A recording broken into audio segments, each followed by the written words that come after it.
ಎಲ್ಲರಿಗೂ ನಮಸ್ಕಾರ. Welcome back to my YouTube channel. ಇವತ್ತು ರವೆ ಉಂಡೆ ಯಾವ ರೀತಿ ಮಾಡೋದಂತ ತೋರಿಸ್ತಾ ಇದ್ದೀನಿ. ತುಂಬಾ ಈಸಿಯಾಗಿ ಮನೇಲಿ ಮಾಡ್ಕೊಳ್ಬೋದು. ಈಗ ಸಕ್ಕರೆ 2 ಕಪ್ಪಷ್ಟು ಸಕ್ಕರೆ ತಗೊಂಡಿದ್ದೀನಿ. ಅದನ್ನು ಮಿಕ್ಸಿ ಜಾರ್ಗೆ ಹಾಕಿ ಸ್ವಲ್ಪ ತರಿಯಾಗಿ ರುಬ್ಕೊಂಡಿದ್ದೀನಿ. ದಪ್ಪ ಸಕ್ಕರೆ ಇದ್ದರೆ ಸ್ವಲ್ಪ ಪುಡಿ ಇರಬೇಕು. ರವೆ ನಾರ್ಮಲ್ ಭಾಗ್ಯಲಕ್ಷ್ಮಿದು ಉಪ್ಪಿಟ್ಟು ರವೆನೇ ತಗೊಂಡಿದ್ದೀನಿ. ಕೊಬ್ಬರಿ ತುರಿ, ದ್ರಾಕ್ಷಿ ಗೋಡಂಬಿ, ಏಲಕ್ಕಿ ಪುಡಿ ತಗೊಂಡಿದ್ದೀನಿ. ಈಗ ಬಾಣಲಿಗೆ ತುಪ್ಪ ಹಾಕ್ಕೊಳ್ತಾ ಇದ್ದೀನಿ. ಒಂದು 4 ರಿಂದ 5 ಸ್ಪೂನಷ್ಟು ತುಪ್ಪ ಹಾಕ್ಕೊಂಡಿದ್ದೀನಿ. ಇಲ್ಲಿ ದ್ರಾಕ್ಷಿ ಗೋಡಂಬಿ ಹಾಕ್ಕೊಳ್ತಾ ಇದ್ದೀನಿ. ತುಂಬಾ ಟೇಸ್ಟಿಯಾಗಿರುತ್ತೆ. ಇನ್ನೇನು ಶಿವರಾತ್ರಿ ಹಬ್ಬನೂ ಬರ್ತೈತಲ್ಲ, ಅದಕ್ಕೆ ಸ್ವೀಟ್ ಏನಾದರೂ ಈ ಥರ ಮಾಡ್ಕೊಳ್ಬೋದು ಈಸಿ ಮೆಥಡಲ್ಲಿ. ದ್ರಾಕ್ಷಿ ಗೋಡಂಬಿ ಹಾಕ್ಕೊಂಡು ಅದನ್ನು ಫ್ರೈ ಮಾಡ್ಕೊಳ್ತಾ ಇದ್ದೀನಿ. ಈಗ ಇದಾಗಿದೆ ನೋಡಿ. ಈಗ ಇದು ಆಗಿದೆ. ಈಗ ರವೆ 2 ಕಪ್ಪಷ್ಟು ರವೆ ಹಾಕ್ಕೊಳ್ತಾ ಇದ್ದೀನಿ. ಇದು 250 ml ಕಪ್ಪು. ಇದರಲ್ಲಿ 2 ಕಪ್ ಹಾಕ್ಕೊಳ್ತಾ ಇದ್ದೀನಿ ರವೆನ. ಫುಲ್ ಸಿಮ್ಮಲ್ಲಿ ಇಟ್ಕೊಂಡಿದ್ದೀನಿ ಸ್ಟೌವು. ಈಗ ಇಟ್ಕೊಂಡು 2 ಕಪ್ಪಷ್ಟು ರವೆ ಹಾಕ್ಕೊಂಡು ಸಿಮ್ಮಲ್ಲಿ ಇಟ್ಕೊಂಡೆ ಫ್ರೈ ಮಾಡ್ಕೊಳ್ತೀನಿ. ಮೇಯ್ನು ನಿಮಗೆ ರವೆ ಉಂಡೆಗೆ ರವೆ ಉರಿಯೋದೇ ಇರೋದು. ಚೆನ್ನಾಗೆ ಹುರ್ಕೊಳ್ಬೇಕು. ಅದು ಫುಲ್ ಫ್ಲೇವರ್ ಗಮ್ಮಂತ ಬಂದು ನಮಗೆ ರವೆ ಇದಾಗಿರೋದು ಫುಲ್ ಕಲರ್ ಚೇಂಜ್ ಆಗಿರೋದು ಗೊತ್ತಾಗಬೇಕು. ಅಲ್ಲಿ ಗಂಟ ನೀವು ಫ್ರೈ ಮಾಡಬೇಕು. ಬಟ್ ಸಿಮ್ಮಲ್ಲೇ ಇಟ್ಕೊಂಡು ಫ್ರೈ ಮಾಡಬೇಕು ರವೆನ. ನಾನಿಲ್ಲಿ ದ್ರಾಕ್ಷಿ ಗೋಡಂಬಿ ಏನು ಸಪ್ರೇಟ್ ಮಾಡಿಲ್ಲ, ಡೈರೆಕ್ಟ್ ಅದಕ್ಕೇ ರವೆನೂ ಹಾಕ್ಕೊಂಡಿದ್ದೀನಿ. ಚೆನ್ನಾಗಿರುತ್ತೆ. ಈಗ ಇದನ್ನು ಚೆನ್ನಾಗಿ ಫ್ರೈ ಮಾಡ್ಕೊಳ್ತಾ ಇದ್ದೀನಿ. ಎಲ್ಲೂ ಬಿಡಬೇಡಿ, ಫ್ರೈ ಮಾಡ್ತಾನೆ ಇರಿ. ಇಲ್ಲಾಂದರೆ ಒಂಥರ ತೀರಾ ಕೆಳಗಡೆ ಮಾತ್ರ ಕಲರ್ ಚೇಂಜ್ ಆಗೋ ಚಾನ್ಸಸ್ ಇರುತ್ತೆ. ಬಾಣಲಿ ಗಟ್ಟಿ ಇದ್ದರೆ ಏನೂ ಆಗಲ್ಲ. ಏನಾದರೂ ನೀವು ತೆಳು ಆಗಿರೋ ಅಂಥ ಬಾಣಲಿ ಇಟ್ಕೊಂಡ್ರೆ ಅದು ಬೇಗ ಸೀದೋಗುತ್ತೆ. ಸೊ ಹಂಗಾಗಿ ಮಿಕ್ಸ್ ಮಾಡ್ತಾನೆ ಇರಬೇಕು. ಮೇಯ್ನು ರವೆ ನೀವು ಹುರ್ಕೊಳ್ಳೋದ್ರ ಮೇಲೆ ಉಂಡೆ ಅನ್ನೋದು ರವೆ ಲಾಡು ತುಂಬ ಚೆನ್ನಾಗಿ ಬರುತ್ತೆ. ಸೊ ಈಗ ನಾನು ಇದು ಫ್ರೈ ಮಾಡ್ಕೊತಾ ಇದ್ದೀನಿ. ಈಗ ಒಂದು ಕಡೆ ಹಾಲು ಇಟ್ಕೊಂಡಿದ್ದೀನಿ ನೋಡಿ. ಒಂದು ಲೋಟದಷ್ಟು ಹಾಲನ್ನು ಕಾಯಿಸ್ಕೊಳ್ತಾ ಇದ್ದೀನಿ. ನೀವು ಉರಿತಾ ರವೆ ಬಂದುಬಿಟ್ಟು ಸ್ವಲ್ಪ ಹಂಗೆ ಫ್ಲೇವರ್ ಚೇಂಜ್ ಆಗ್ತಾ ಬರುತ್ತೆ ನೋಡಿ. ನಿಮಗೇನಾದರೂ ಈ ವಿಡಿಯೋ ಇಷ್ಟ ಆದರೆ ಒಂದು ಲೈಕ್ ಮಾಡಿ.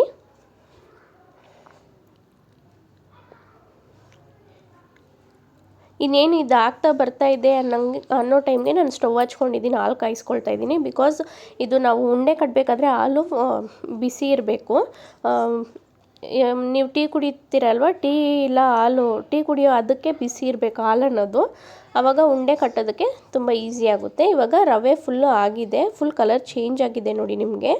ಅಲ್ಲಿ ಗಂಟ ಫ್ರೈ ಮಾಡ್ಕೊಂಡಿದ್ದೀನಿ. ಈಗ ಕೊಬ್ಬರಿ ಅದೇ ಕಪ್ಪಲ್ಲಿ 1 ಕಪ್ಪಷ್ಟು ಕೊಬ್ಬರಿ ತುರಿ ಹಾಕ್ಕೊಂಡಿದ್ದೀನಿ. ಒಂದು ಸ್ವಲ್ಪ ಏಲಕ್ಕಿ ಪುಡಿ ಹಾಕ್ಕೊಂಡು ಮಿಕ್ಸ್ ಮಾಡ್ಕೊಳ್ತಾ ಇದ್ದೀನಿ. ಸ್ಟವ್ ಸಿಮ್ಮಲ್ಲೇ ಇದೆ. ಕೊಬ್ಬರಿ ಮತ್ತು ಏಲಕ್ಕಿ ಪುಡಿ ಹಾಕಿ ಒಂದು 2 ನಿಮಿಷ ಫ್ರೈ ಮಾಡಿಕೊಂಡು ಸಪ್ರೇಟಾಗಿ ಇಟ್ಕೊಂಡೆ. ಈಗ ಅದೇ ಕಪ್ಪಲ್ಲಿ 1/4 ಕಪ್ಪಷ್ಟು ಸಕ್ಕರೆ ಪುಡಿ ಹಾಕ್ಕೊಂಡಿದ್ದೀನಿ. ಸ್ಟವ್ವಿಂದ ಬಾಣಲಿ ನಿಲ್ಲಿಸ್ಬಿಟ್ಟು ನೀವು ರವೆಗೆ ಸಕ್ಕರೆ ಪುಡಿ ಆ್ಯಡ್ ಮಾಡಬೇಕು. ಈಗ ಇದನ್ನೆಲ್ಲ ಚೆನ್ನಾಗಿ ಮಿಕ್ಸ್ ಮಾಡ್ಕೊಳ್ತಾ ಇದ್ದೀನಿ. ಇನ್ನು ನನಗೆ ಸಕ್ಕರೆ ಒಂದು ಅರ್ಧ ಕಪ್ಪಷ್ಟು ಮಿಕ್ಕೈತೆ. ಸೊ ಅದನ್ನು ನಾನು ಬೇರೆ ಏನಾದರೂ ಸ್ವೀಟ್ ಮಾಡಿದಾಗ ಯೂಸ್ ಮಾಡ್ಕೊಳ್ಬೋದು. ಇಷ್ಟು ಸಕ್ಕರೆ ಮಿಕ್ಕಿರೋ ಸಕ್ಕರೆನ ಸಪ್ರೇಟಾಗಿ ಇಟ್ಕೊಂಡಿದ್ದೀನಿ ನಾನೀಗ. ಸೊ ಇದನ್ನು ಚೆನ್ನಾಗೆ ಸಕ್ಕರೆ ಪುಡಿ ಹಾಕಿದ್ಮೇಲೆ ಚೆನ್ನಾಗಿ ಒಂದು ಟೈಮು ಮಿಕ್ಸ್ ಮಾಡ್ಕೊಳ್ಬೇಕು ರವೆನ. ಮಿಕ್ಸ್ ಮಾಡ್ಕೊಂಡಾದಮೇಲೆ ಇವಾಗ ಒಂದು ಲೋಟದಷ್ಟು ಹಾಲು ಇಟ್ಕೊಳ್ತಾ ಇದ್ದೀನಿ. ಹಾಲು ಬಂದುಬಿಟ್ಟು ನಮಗೆ ಫುಲ್ಲು ಬೇಕಾಗಲ್ಲ. ಅದರಲ್ಲಿ ಒಂದು ಅರ್ಧ ಭಾಗದಷ್ಟು ಹಾಲು ಬೇಕಾಗುತ್ತೆ ಅಷ್ಟೇ. ಬಟ್ ಹಾಲು ಬಿಸಿ ಇರಬೇಕು. ಈಗ ಸ್ವಲ್ಪ ಹಾಲು ಹಾಕ್ಕೊಂಡು ಉಂಡೆನ ಕಟ್ಕೊಳ್ತಾ ಇದ್ದೀನಿ. ಫಸ್ಟ್ ಅರ್ಧ ಭಾಗಕ್ಕೆ ಹಾಲು ಹಾಕ್ಕೊಂಡು ಚೆನ್ನಾಗಿ ಮಿಕ್ಸ್ ಮಾಡ್ಕೊಳ್ತಾ ಇದ್ದೀನಿ. ಇದೇ ಮೆಥಡಲ್ಲಿ ಫುಲ್ ರವೆಗೆ ನೀವು ಸ್ವಲ್ಪ ಹಾಲು ಹಾಕ್ಕೊಂಡು ಮಿಕ್ಸ್ ಮಾಡಿ ಉಂಡೆ ಕಟ್ಕೊಳ್ಬೇಕು ನೋಡಿ. ಮುಟ್ಟಿದಾಗ ಇನ್ನೂ ಬಿಸಿ ಇತ್ತು. ಸೊ ಹಂಗಾಗಿ 1 ನಿಮಿಷ ನಾನು ವೆಯ್ಟ್ ಮಾಡಿಬಿಟ್ಟು ಉಂಡೆ ಕಟ್ಕೊಳ್ತಾ ಇದ್ದೀನಿ. ತೀರಾ ಬಿಸಿ ಇತ್ತಂತ. ಈಗ ನಾವು ಹಾಲು ಹಾಕಿ ಉಂಡೆ ಕಟ್ಟಬೇಕಾದ್ರೆ ಎಲ್ಲೂ ಕ್ರ್ಯಾಕ್ ಬಿಡಬಾರ್ದು, ಅಷ್ಟು ಇರಬೇಕು. ಅಕಸ್ಮಾತ್ ಏನಾದರೂ ನಿಮಗೆ ಕ್ರ್ಯಾಕ್ ಬಿಡ್ತೈತೆ ಅನ್ನೋಂಗಿದ್ರೆ ಇನ್ನೊಂದು ಸ್ವಲ್ಪ ಹಾಲು ಹಾಕ್ಕೊಂಡು ಮಿಕ್ಸ್ ಮಾಡ್ಕೊಳ್ಳಿ. ಹಿಂಗೆ ಫುಲ್ ಜ್ಯೂಸಿ ಇರಬೇಕು ನಿಮಗೆ ಉಂಡೆ ಕಟ್ಟಬೇಕಾದ್ರೆ. ಸೊ ಜ್ಯೂಸಿ ಇದ್ದಾಗ ನಿಮಗೆ ಅದು ಸೆಟ್ಟಿಂಗ್ ಅನ್ನೋದು ತುಂಬಾ ಚೆನ್ನಾಗಾಗುತ್ತೆ. ಅದಕ್ಕಂತ ತೀರಾ ಹಾಲು ಜಾಸ್ತಿನೂ ಆಗಬಾರ್ದು ನೋಡಿ. ಹಾಲನ್ನು ಹಾಕ್ಕೊಳ್ಳಿ. ಈಗ ಎಲ್ಲ ಉಂಡೆ ಕಟ್ಕೊಳ್ತಾ ಇದ್ದೀನಿ ನೋಡಿ ನಾನು.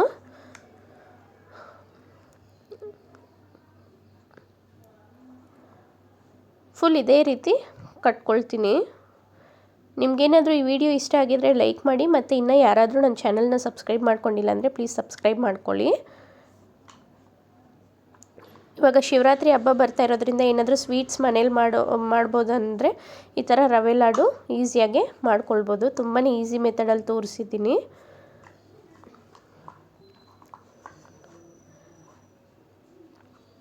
ಈಗ ಇನ್ನೊಂದು ಅರ್ಧ ಭಾಗನೂ ಸ್ವಲ್ಪ ಹಾಲು ಹಾಕಿ ಮಿಕ್ಸ್ ಮಾಡಿ ನಾನು ಉಂಡೆ ಕಟ್ಕೊಂಡು ಬಿಟ್ಟಿದ್ದೀನಿ. ನನಗೊಂದು ಅರ್ಧ ಲೋಟದಷ್ಟೇ ನನಗೆ ಹಾಲು ಯೂಸ್ ಆಗಿರೋದು, ಫುಲ್ ಯೂಸ್ ಆಗಿಲ್ಲ. ಕೊನೆಯದೆಲ್ಲ ಒಂದು ಸಣ್ಣದೊಂದು ಲಾಡು ಆಗಿದೆ.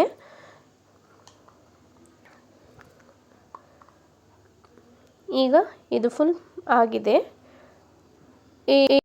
ಇದು ಸೆಟ್ಟಿಂಗ್ ಆಗೋದಕ್ಕೆ ಒಂದು ಅರ್ಧ ಗಂಟೆ ಬಿಡಬೇಕು. ಅರ್ಧ ಗಂಟೆ ಬಿಟ್ಟಾದಮೇಲೆ ಫುಲ್ ತಣ್ಣಗಾಗಿದ್ಮೇಲೆ ನೋಡಿ ಯಾವ ರೀತಿ ಸಾಫ್ಟಾಗಿ ನಿಮಗೆ ರವೆ ಲಾಡು ಇದ್ಕೊಂಡು ತಿನ್ಬೋದು. ತುಂಬಾ ಸಾಫ್ಟಾಗಿರುತ್ತೆ, ಏನು ಗಟ್ಟಿ ಅಂತಲೇ ಇರಲ್ಲ. ನೀವು ಇದೇ ಮೆಥಡಲ್ಲಿ ಮಾಡಿದ್ರೆ ನಿಮಗೆ ತುಂಬ ಚೆನ್ನಾಗಿರೋಂಥ ರವೆ ಲಾಡು ರೆಡಿ ಆಗುತ್ತೆ. Thank you for watching.